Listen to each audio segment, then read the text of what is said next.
Saudara-saudari terkasih dalam Kristus, hari ini Jumat 28 Oktober 2022 merupakan pesta Santo Simon dan Santo Yudas Rasul.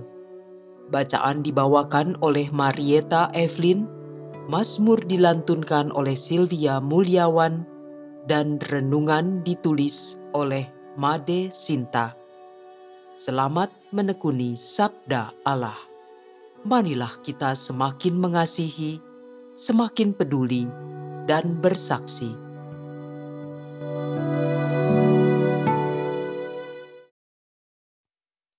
Dalam nama Bapa dan Putra dan Roh Kudus. Amin.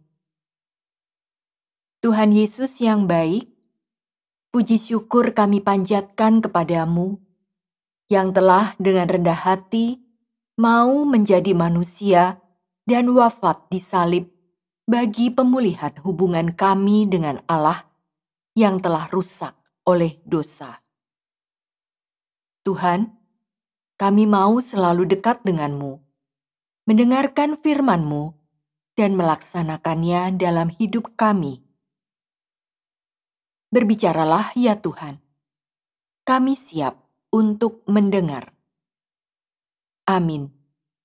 Dalam nama Bapa dan Putra dan Roh Kudus. Amin.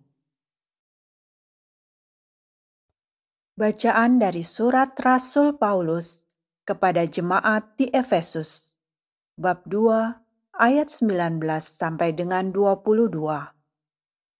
Saudara-saudara, kamu bukan lagi orang asing dan pendatang, melainkan sewarga dengan orang kudus dan anggota keluarga Allah. Kamu dibangun di atas dasar para rasul dan para nabi, dengan Kristus Yesus sebagai batu penjuru. Di atas Dia, tumbuhlah seluruh bangunan yang rapi tersusun menjadi bait Allah yang kudus dalam Tuhan. Di atas Dia pula, kamu turut dibangun menjadi tempat kediaman Allah dalam Roh. Demikianlah sabda Tuhan.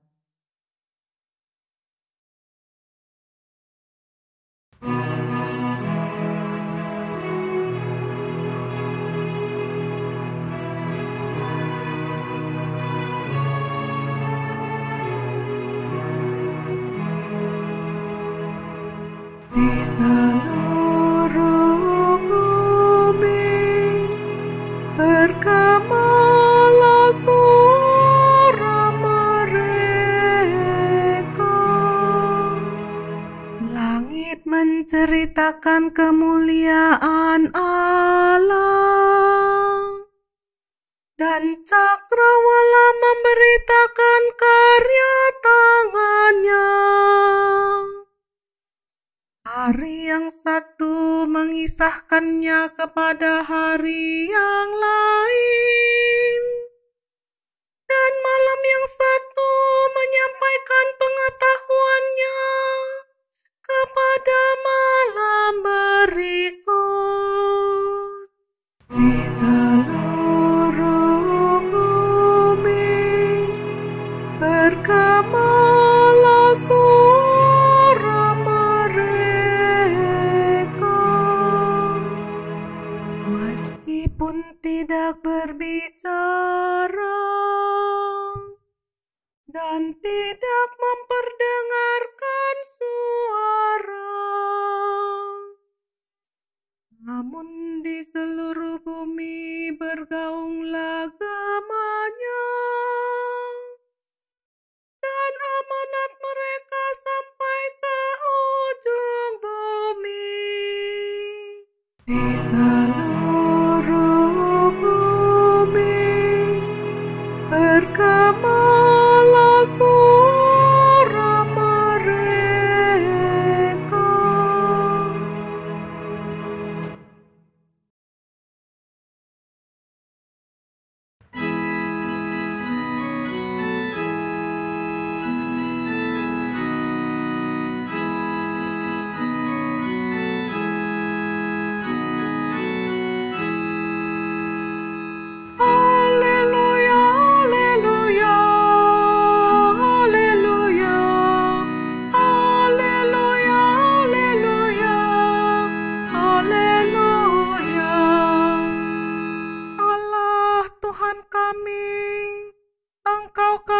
puji dan kami muliakan.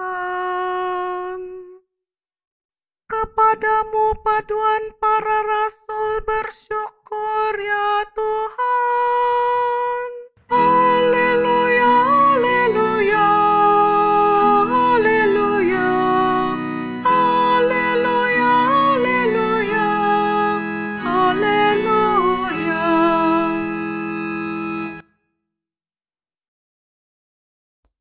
Inilah Injil suci menurut Lukas, bab 6 ayat 12 sampai dengan 19. Sekali peristiwa, Yesus mendaki sebuah bukit untuk berdoa. Semalam-malaman ia berdoa kepada Allah. Keesokan harinya, ketika hari siang, ia memanggil murid-muridnya, lalu memilih dari antara mereka 12 orang yang disebutnya rasul. Mereka itu ialah Simon yang juga diberinya nama Petrus, Andreas saudara Simon, Yohanes dan Yakobus, Filipus dan Bartolomeus, Matius dan Thomas, Yakobus anak Alfeus, dan Simon yang disebut orang Zelot, Yudas anak Yakobus, dan Yudas Iskariot yang kemudian menjadi pengkhianat. Lalu Yesus turun bersama mereka dan berhenti pada suatu tempat yang datar. Di situ berkumpul sejumlah besar dari murid-muridnya dan banyak orang lain yang datang dari seluruh Yudea dan dari Yerusalem, dari daerah pantai Tirus dan Sidon. Mereka datang untuk mendengarkan Dia dan untuk disembuhkan dari penyakit mereka. Juga mereka yang dirasuk oleh roh-roh jahat beroleh kesembuhan. Dan orang banyak itu berusaha menjamah Dia, karena daripadanya keluar suatu kuasa, dan semua orang itu disembuhkannya. Demikianlah sabda Tuhan.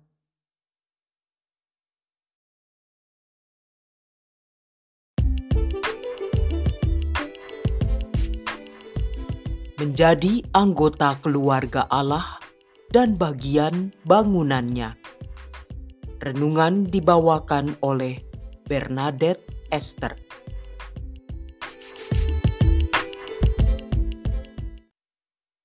Shalom saudari-saudara yang terkasih di dalam Kristus. Rasul Paulus dalam suratnya kepada umat di Efesus mengatakan, "Demikianlah kamu bukan lagi orang asing dan pendatang, melainkan kawan sewarga dari orang-orang kudus dan anggota-anggota keluarga Allah yang dibangun di atas dasar para rasul dan para nabi dengan Kristus Yesus sebagai batu penjuru." Hal ini membuat saya teringat akan pengalaman anak saya yang menjadi mahasiswa di luar negeri. Ia tidak dapat menikmati fasilitas-fasilitas seperti teman-temannya yang merupakan warga negara, antara lain membayar uang kuliah yang jauh lebih rendah, perlindungan kesehatan yang lebih lengkap, juga tidak dapat memberikan suara pada saat pemilihan pejabat pemerintahan di negara tersebut. Syukur kepada Allah, kita yang bukan keturunan bangsa Yahudi umat pilihan Allah, telah dijadikan orang yang lebih istimewa dari mereka dulu. Kita dijadikan sewarga dengan orang-orang kudus yang mempunyai hak yang sejajar. Tidak berhenti hanya sampai menjadi warga, kita pun dijadikan menjadi anggota keluarga Allah yang mempunyai hak istimewa sebagai anak dengan Allah sebagai Bapanya. Rasul Paulus juga mengibaratkan keluarga Allah sebagai sebuah bangunan tempat kediaman Allah yang disusun dengan rapi dan kuat. Allah adalah Sang Pembangun, dan Tuhan Yesus yang menjadi batu penjurunya. Batu penjuru adalah sebuah batu besar yang ditempatkan pada pondasi di sudut utama suatu bangunan. Batu ini yang menghubungkan bagian ujung tembok dengan tembok sebelahnya, sehingga keduanya menyatu. Tuhan Yesus yang datang ke dunia sebagai manusia telah merubuhkan tembok dosa yang memisahkan kita dengan Allah dan mempersatukannya kembali. Fondasi atau dasar dari bangunan tersebut adalah sabdanya yang diwartakan oleh para nabi dan para rasul. Kita yang adalah umat Allah menjadi bahan-bahan bangunan yang diatur dan diletakkan oleh Allah sendiri. Seperti kayu dan keramik yang perlu dipotong dan disesuaikan ukurannya agar dapat pas pada tempatnya, kita pun dibentuk Allah melalui kehidupan yang kadang menyakitkan, tetapi dengan pertolongan dan rahmat-Nya dapat membawa kita kepada pertobatan dan kekudusan. Bersama dengan Santo Simon yang disebut dengan orang Selot yang setia dan taat kepada hukum Allah, dan Santo Yudas Tadeus yang artinya si pemberani, marilah kita juga dengan setia dan berani menjadi saksi-saksi Kristus yang membawa semakin banyak orang untuk menjadi satu keluarga dengan Allah. Marilah berdoa. Allah Bapa di dalam surga, kami bersyukur telah Kau angkat menjadi anak-anak-Mu. Kami juga berterima kasih, walau kecil dan tak berarti, kami telah Kau pakai sebagai bahan bangunan yang tersusun rapi menjadi tempat kediaman-Mu yang kudus. Mohon berikan kami hati yang setia dan berani mengatakan tidak kepada dosa yang dapat merusak bangunan-Mu. Mohon selalu kobarkan semangat di hati kami untuk selalu menjadi terang bagi sesama dan membawa mereka kepadamu. Demi Kristus Tuhan dan pengantara kami. Dalam nama Bapa dan Putra dan Roh Kudus. Amin.